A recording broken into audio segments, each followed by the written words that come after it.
신박사라면 맛이냐 건강이냐 그것이 문제로다. 네, 안녕하세요. 영양학 박사 심선아입니다. 자, 오늘은요 맛이냐 건강이냐 그것이 문제로다 인데요, 조리 방법에 따라서 우리가 좋은 식재료를 가지고 건강하게 먹을 수도 있고 또 독이 되게 먹을 수도 있다라는 이야기를 하고 싶습니다. 자, 대표적으로 돼지고기 삼겹살을 한번 여러 가지 방법으로 먹어볼게요. 자, 1번 물에 삶아서 수육으로 먹는다. 자, 2번 프라이팬에 구워서 먹는다. 자, 3번은 숯불에 구워 먹는다. 어떤 게 가장 건강에 좋을까요? 라고 제가 많은 분들한테 여쭤보면요, 모든 분이 다 똑같이 물에 삶아서 수육으로 먹는다를 이야기하십니다. 자, 정답은 물에 삶아서 수육으로 먹는다가 건강에 가장 좋다가 맞아요. 자, 그런데 왜 그럴까요? 제가 한 번 더 이제 여쭤보면 대부분은 수육으로 먹으면 기름이 쫙 빠지니까요 라고 대부분 이렇게 얘기를 하시더라고요. 자, 그런데 우리가 기대하는 만큼 수육으로 먹었을 때 기름이 쫙 빠지지는 않습니다. 사실은 팬에 굽거나 숯불에 굽는 게 가장 효과적이에요. 그리고 또 풍미도 좋죠, 맛도 좋죠, 훨씬 더 좋아요.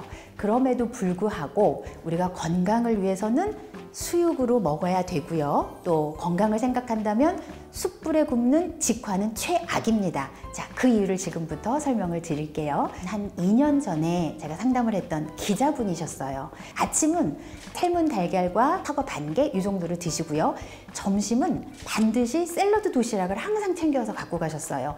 그리고 저녁에는 살코기로 그램수를 딱 정해서 에어프라이기에 항상 조리를 해서 채소와 함께 섭취를 하셨습니다. 그러니까 이분이 그걸 1년 넘게 그렇게 하셨다고 하더라고요. 자, 그리고 나서 건강검진을 가셨는데 안타깝게도 활성산소 수치가 어마어마하게 높은 그런 결과가 나왔습니다. 근데 제가 추측을 해봤을 때는 조리 방법에 좀 문제가 있었을 수 있겠다라는 추측을 해봅니다. 예를 들어서 수육으로 조리를 한다, 이렇게 물로 조리를 할 때는 물에 끓는 점이 100도이기 때문에 아무리 높아도 120도를 넘지를 않아요. 그런데 만약에 불판 또는 뭐 팬 이런 데 조리를 하게 되면 220도 이상에서 조리를 하게 되겠죠.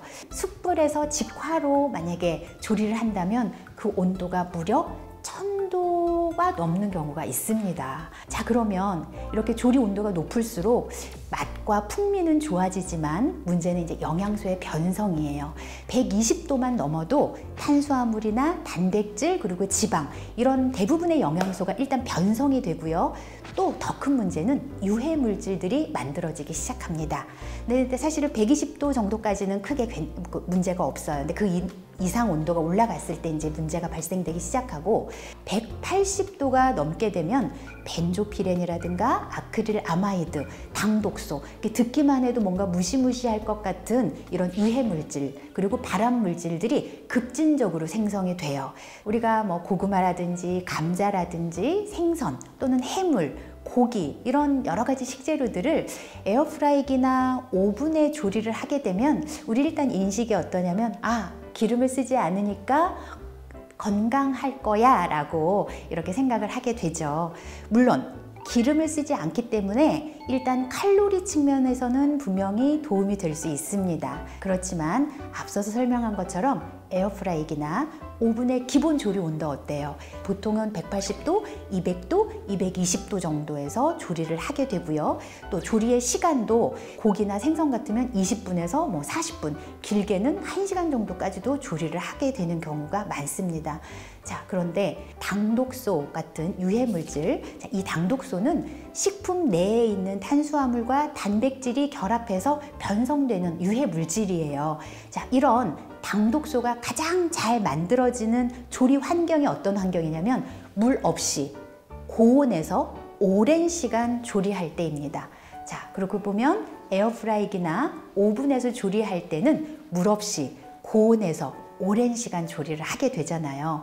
그러다 보니까 우리 기대와는 좀 다르게 유해 물질들이 만들어질 가능성이 아주 높겠죠. 그래서 가능한 조리를 할 때는 물로 조리를 하거나 또는 이렇게 스팀을 이용한 조리를 한다면 수분에 의한 영양소 손실도 줄이면서 유해물질 생성도 막을 수가 있기 때문에 가장 추천할 만한 조리법이에요. 그러니까 우리가 쉽게 말하면 쪄먹는 음식들 있죠. 그런 음식들이 가장 영양학적으로는 완벽에 가까운 조리 방법이라고 하지 않을까 싶습니다. 자, 결론적으로 신박사라면 가능한 물이나 스팀으로 조리를 해서 입에서 즐거운 것보다 몸이 좋아하는 그런 음식을 먹는 것이 좋겠다.